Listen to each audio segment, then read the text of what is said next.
함께 봉독한 말씀 중심으로 경건한 두려움이라는 제목으로 은혜를 나누도록 하겠습니다. 사도행전은 성령이 오셔서 성령이 이 땅에 이제 교회를 회복하시고 또 그 교회를 통해서 복음이 전파되고 하나님의 역사를 이뤄가는 그 모습을 이제 기록하고 있습니다. 그런 가운데 이제 우리가 읽지는 않았지만 오늘 말씀이 이제 사도행전 이 후반부의 그 말씀부터 계속 이어지고 있죠. 이 사도행전 4장 말씀을 보면 가장 그 모범적인 교회로 그 예루살렘 교회를 이제 소개하고 있습니다. 이 예루살렘 교회는 우리가 이제 여러 번 이제 말씀을 통해서 잘 아는 것처럼 첫 번째 특징이 있으면 그들에게 성령이 임하면서 사도들이 권능을 가지고 예수 그리스도의 그 부활을 이제 담대하게 이제 증거하기 시작했고요. 또 하나는 우리가 잘 아는 것처럼 교회 안에서 성도들이 서로 이제 자기 물건을 서로 나눠 쓰면서 그런 이제 모습들을 이제 드러내기 시작합니다. 성령이 역사하실 때 교회가 단순히 이게 물건을 이렇게 나눠 썼다는 것이 중요한 것이 아니라 모든 성도들이 너나 할 것이 없이 한 마음 한 뜻이 됐다라는 것을 이야기하지요. 또 그리고 모두가 말씀에 성실하고 서로를 향한 어떤 헌신과 사랑으로 이제 하나가 됐습니다. 성령으로 우리 교회도 성령으로 충만해서 항상 하나님께 아름답게 예배드리고 또 열정으로 복음 전하고 또 서로 뜨겁게 섬기고 사랑하는 우리 성도들이 되기를 축복합니다. 이 본문을 이 4장 그 예루살렘 교회의 모습에서 같이 소개하면서 이제 긍정적인 모습과 또 안 좋은 모습으로 이제 같이 이어지고 있는데 이 예루살렘 교회의 오늘 말씀해 보면 아나니아와 삽비라의 이야기를 이제 같이 묶어서 이야기하고 있습니다. 이 아나니아라는 이름은 하나님은 은혜로우시다라는 뜻을 가지고 있어요. 그리고 삽비라라는 이름도 보석, 아름답다 이런 뜻을 가지고 있습니다. 그러니까 부부가 참 이름이 참 예쁜 그런 이름을 가지고 있지요. 그런데 참 역설적이게도 이름처럼 살지 않고 정반대로 어떻게 보면 좀 무섭다 할 정도로 두 사람이 한날에 이제 저주를 받고 같이 죽어버리는 그런 모습을 본문에서는 기록을 하고 있습니다. 우리 좀 길지만 다시 한번 1절에서 6절 말씀을 먼저 한번 같이 읽어보고 말씀을 나누도록 하겠습니다. 교독할게요. 제가 먼저 보겠습니다. 아나니아라 하는 사람이 그의 아내 삽비라와 더불어 소유를 팔아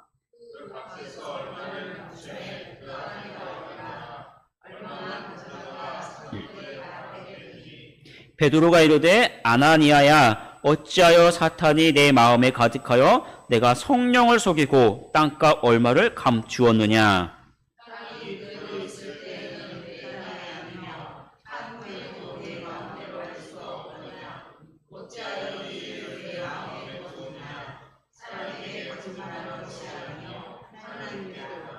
아나니아가 이 말을 듣고 엎드러져 혼이 떠나니 이 일을 듣는 사람이 다 크게 두려워하더라. 젊은 사람들이 일어나 시신을 싸서 메고 나가 장사하니라. 이 아나니아와 삽비라는 자기 땅을 팔아서 하나님께 헌금을 했지요. 더군다나 누가 시킨 것도 아니고 자기들이 자발적으로 한 것이고 굉장히 그 큰 어떻게 보면 액수를 헌금합니다. 자기들이 필요해서 어느 필요에 의해서 한 반쯤 챙겨놔도 누가 뭐라고 할 사람은 전혀 없어요. 그래도 오히려 와 대단하다 칭찬받을 만한 그런 사람들입니다. 그런데 성경을 보면 칭찬이 아니라 어떻습니까? 화를 당하게 되죠. 화를. 그 중심에 뭐가 있었냐면 이들의 동기 자체가 헌금을 하긴 했지만 동기 자체가 잘못됐기 때문에 이런 이제 결과를 일어나게 하죠. 4장을 보면 먼저 4장 후반에 보면 누가 먼저 나오냐면 바나바라는 그 사람이 나옵니다. 바나바라는 사람이 먼저 자기의 밭을 팔아서 사도들 앞에 이제 가져다가 줍니다. 그런데 이 바나바라는 사람이 그 이름의 뜻이 뭐냐면 4장 36절에 보면 바나바는 위로의 아들이라는 그 이름을 가지고 있어요. 그러니까 이 사람은 가난한 사람이나 이런 사람들을 보면 항상 이제 마음속에서도 수수하게 이제 돕고, 또 그러니까 교회에 와서도 어려운 사람들이 있으니까 선뜻 자기의 재산을 이렇게 내놓을 만한 그런 사람이었죠. 그러니까 바나바는 땅을 파서 내놓을 때 어떤 다른 동기가 아니라 순수하게 하나님을 사랑하고 교회 성도들을 사랑해서 그런 모습으로 이렇게 내어놓고 그렇기 때문에 사람들에게 칭찬을 받았죠. 그런데 문제는 뭐냐면 이 아나니아와 삽비라는 그 칭찬받는 그 바나바를 보면서 따라합니다. 따라하는데 이제 그런 모습이 있죠. 아, 저렇게 섬기는 사람도 있구나 하면서 내가 본을 받고 나도 하는 사람이 있는데, 그런 모습이 아니라 아, 저렇게 하면 나도 칭찬받겠다라고 하면서 어떻게 보면 돈으로 그 칭찬과 명성을 살려는 좀 안 좋은 동기가 그 안에 있었던 것이지요. 돈으로 명성을 사는 것은 뭡니까? 이건 교회에서 하는 것이 아니라 사업가들이나 정치에 하는 사람들, 이런 세상적인 원리에 속하는 것들이지요. 교회는 그런 세상적인 원리나 어떤 그런 모습이 아니라 순수하게 하나님을 사랑하는 사람들이 기쁨으로 하나님을 섬길 때 자원함으로 세워지는 곳이 교회입니다. 여러분들도 그렇죠? 우리가 교회를 섬길 때 누구한테 칭찬받고 싶어서 하는 사람은 아마 우리에게는 제가 볼 때는 없습니다. 어떻게 보면 다들 이렇게 힘들 수도 있고, 경제적으로 힘들 수도 있고, 또 연세 드신 분들은 아이고 나이가 들어서 힘들 수도 있고, 어떻게 보면 또 힘들어서 섬길 힘도 없을 수 있지만, 그럼에도 불구하고 우리 권사님들 보면 새벽에 못 나오셔도 집에서 이렇게 새벽 기도하시는 분들도 계시고, 묵묵히 교회에서 기도하시고, 묵묵히 뒤에서 청소하시고, 또 주일에 이렇게 서로 먹을 반찬 싸갖고 오잖아요. 별것도 아닌 것 같은데 뭐 그런 걸 가지고 목사님 칭찬하시나 그럴 것 같지만, 별거 아닌 것이 아니라 하나님은 그 작은 거 하나하나를 귀하게 보시는 거예요. 그리고 여러분의 그 작은 섬김을 가지고 우리 교회를 세워나가고 하나님 나라를 크게 확장하신 줄 믿습니다. 바나바가 이렇게 순수한 마음으로 하나님을 섬기지만 이후에 어떻게 됩니까? 그 바나바를 바울과 함께 세워서 이방인을 위한 그 선교사로 예루살렘 교회가 파송하게 되지요. 작은 것이 아니라 더 큰 사역을 하나님께서 맡겨주십니다. 여러분, 하나님을 사랑하는 그 마음만을 가지고 더 큰 하나님의 그 은혜와 복을 누리는 마음을 가지고 섬기고 하나님의 은혜와 복을 누리는 우리 성도들이 되기를 축복합니다. 이 잘못된 동기를 가지고 섬기기 시작했으니 결국은 그 물질을 보고 어떻게 합니까? 숨기고 싶은 마음 그대로 숨겨버리게 되죠. 그래서 얼마를 감추고 사도들의 그 발 앞에 갖다가 둡니다. 거짓말을 하게 되는 것이죠. 이 사람들이 거짓말. 어떻게 보면 처음 교회라고 할 수 있는 것은 구약에서 보면은 아담과 하와가 모였으면 거기도 처음 교회가 되겠죠. 그런데 그때도 어떻습니까? 아담과 하와도 사단이 속임수를 통해서 그들의 그 가정을 깨뜨리고 인류를 죄와 사망의 그 종로로 타게 하죠. 그때도 마찬가지로 속임수가 있었습니다. 지금 예수님께서 이 땅에 오셔서 십자가에 죽으시고 온 인류를 정말 구원의 그 길을 열어주시고 성령이 오셔서 교회가 새롭게 시작되는데 다시 한번 거짓말이 속임수가 나타나니까 어떻습니까? 그 시점에서 이번에는 성령으로 충만한 사도들이 깨워서 거짓말을 분별하니까 그 거짓을 이제는 결코 용납하지 않는 거예요. 분명하게 끊어버리는 거예요. 그래서 우리가 볼 때는 좀 무섭다 할 정도로 죽음으로 가버리지만 그런 모습을 성경에서는 단호하게 보여주고 있는 것이죠. 그래서 오늘 3절 말씀을 보면 이렇게 기록합니다. 우리 같이 한번 읽어볼게요. 베드로가 이르되 아나니아야, 어찌하여 사탄이 내 마음에 가득하여 내가 성령을 속이고 땅값 얼마를 감추었느냐라고 기록하는 거예요. 속이는 걸 누가 합니까? 사탄이 그 마음속에 들어가서, 이전에도 아담과 하와도 뱀이 사탄이 그들을 속였잖아요. 똑같이 사단이 교회를 무너뜨리려고 할 때 사도들이 깨어서 그 거짓을 분별하고 끊어버리는 것이죠. 사단은요, 거짓의 영이에요. 거짓의 영. 처음부터 하나까지 모든 것이 거짓이고 사단이 여러분들에게 좋은 것을 준 것은 아무것도 없습니다. 됩니다. 여러분 항상 분별해서 오히려 진리를 지키고 하나님의 말씀대로 살아가는 우리 성도들이 되기를 축복합니다. 거짓으로 성도들을 넘어뜨리고 또 교회를 무너뜨리게 하는 것이 바로 사단의 전략이에요. 그것을 성령께서 파하신 것이죠. 그래서 교회는 진리로 세워져야 되는 거예요. 진리로. 거짓에 넘어가는 것이 아니라 진리로 세워진 것이 교회입니다. 그래서 디모데전서 3장 16절을 보면 이렇게 말씀합니다. 제가 읽어드릴게요. 이 집은 살아계신 하나님의 교회요 진리의 기둥과 터니라 라고 분명하게 선언하는 거예요. 예수님께서 요한복음 17장을 보면 예수님께서 그 마지막 대제사장적 그 기도를 하실 때도 똑같이 이야기합니다. 제가 읽어드릴게요.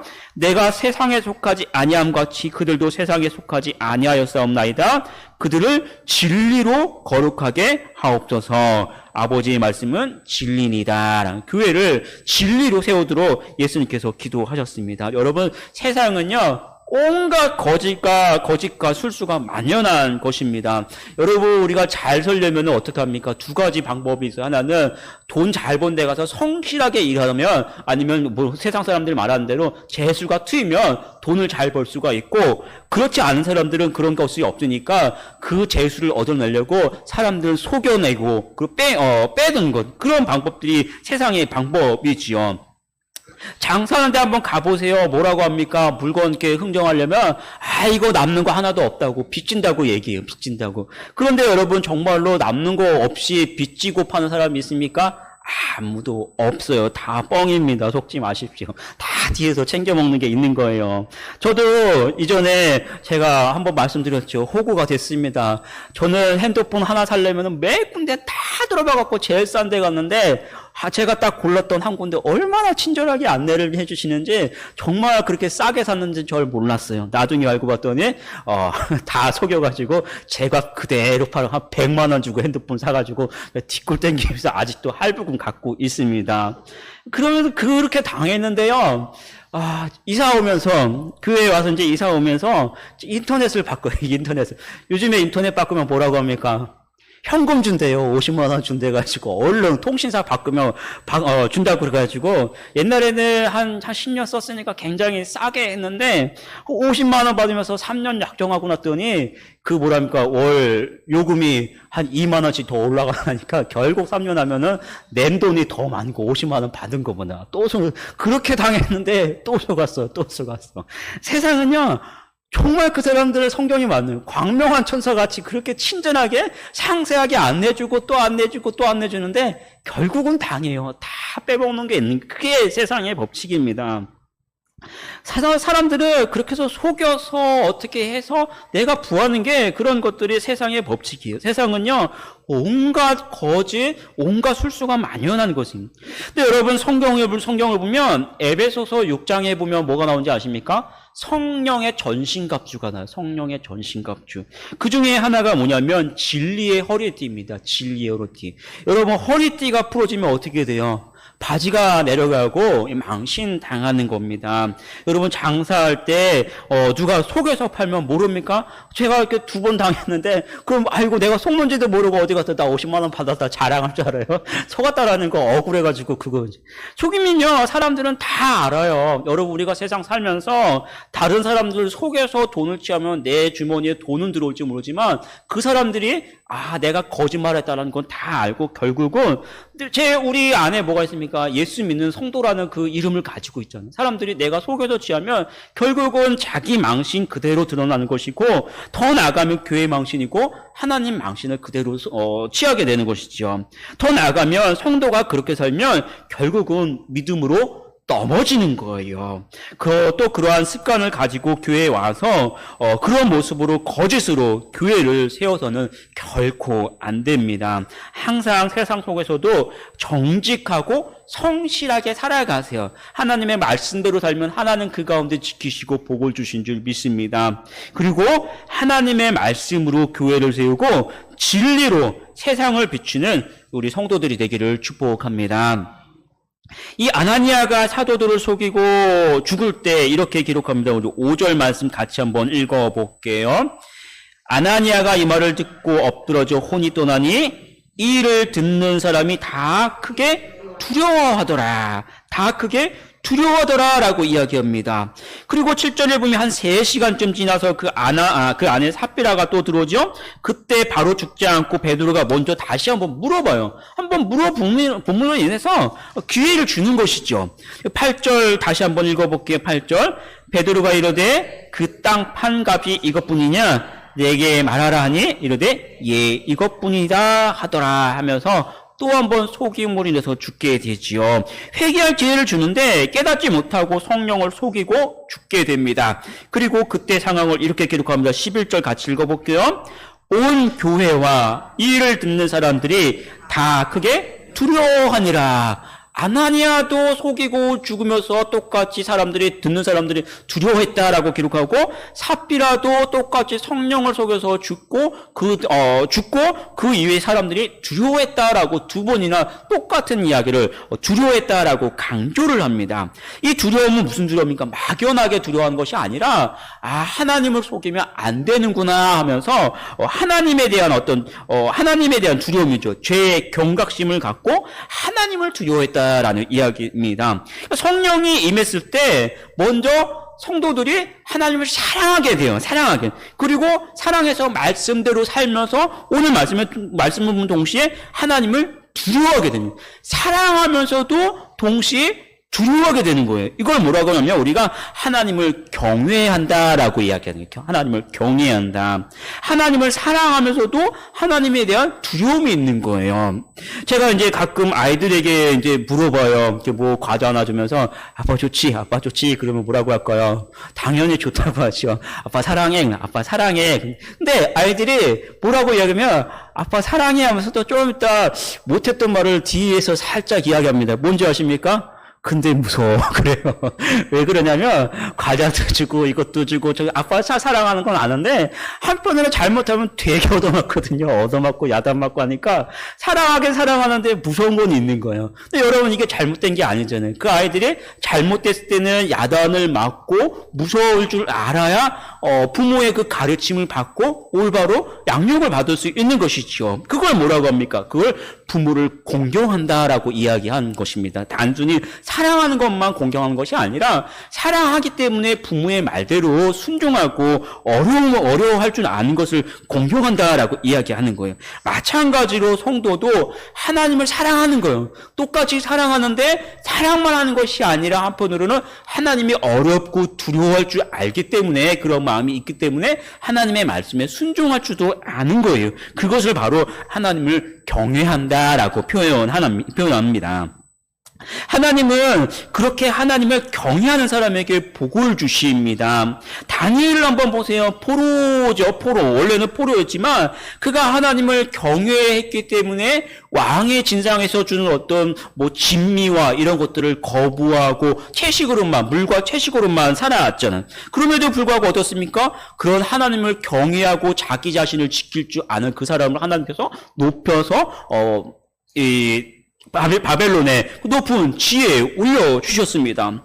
사람들이 다니엘을 시기하고 죽이려고 함정을 또 파죠. 그가 총리가 되었을 때 왕에는 일정 기간은 다른 것에 절하지 말라라고, 절하면 죽는다라고 이제 그 도장이 찍힙니다. 그런데 다니엘은 왕보다도 더 하나님을 사랑하고 하나님을 경외했기 때문에 죽는다라는 사실을 잘 알면서도 예루살렘을 향한 그 문을 활짝 열어놓고 하루에 3번씩 하나님께 기도하는 거예요. 왕보다도 하나님을 더 두려워하고 왕보다도 하나님을 더 사랑하니까 하나님의 말씀을 지키고 하나님의 뜻을 그대로 지켜 살아갔습니다. 결과가 어떻게 됩니까? 죽는 것이 아니라 총리 중에도 가장 높은 총리 위에 하나님께서 세워주셨고 왕이 이후에 몇 번씩이나도 바뀌는데 그때마다 어떻게 모든 정치하는 사람들을 죽여버리는데 그 속에서도 다니엘은 계속해서 새로운 왕을 모시는 그런 영광을 차지하게 되지요. 그러므로 해서 그 왕들 속에서 계속해서 하나님의 말씀을 전달했던 사람이 다니엘이었습니다. 다른 사람들이 다니엘을 질투했지만 그것이 믿음의 사람들이 살아가는 방식이었고 영적인 신비감이라는 거예요. 우리 성경을 보면 참 신기하다라는 거잖아요. 하물며 우리가 신기한 것뿐만 아니라 다른 사람들도 우리 믿음의 사람들이 살아가는 이 모습을 보면서 야, 저 사람들은 참 신기하다. 예, 그걸 느끼는 거예요. 아, 저 사람들은 우리처럼 속이지도 않고 우리처럼 술 먹고 뭐 그런 데 나가서 놀지도 않고 그런데도 불구하고 저 사람 살아가는 것들 보면 참 행복해 보이고 예, 그렇게 살아가는데도 참 나보다 더 형통한 길을 걷는 것도 사람들 그걸 보면서 야, 믿음의 사람들 참 신기하다라는 영적인 신비함을 갖게 되는 거예요. 여러분, 성도들이 하나님을 경외하고 하나님의 복을 누리고 이런 영적인 신비감을 가지고 있어야 합니다. 또 교회도 죄가 아니라 진리와 하나님의 말씀, 또 인간적인 원리가 아니라 하나님의 원리로 세워져야 하는 거예요. 그래서 교회는 세상에 바라볼 때 어떤 상식 이상의 어떤 신비로운 그런 공간, 신비로운 모임이 바로 교회가 되어야 합니다. 우리 교회도 그래요. 작지만 사람들이 볼 때, 아, 뭔가 저 사람들 좀 신기하다, 다르다. 저 교회 가면 좀 은혜롭다. 뭔가 신비하고 아, 저 교회는 괜찮은 교회야 라고 사람들로부터 인정받을 수 있는 그런 교회가 되어야 합니다.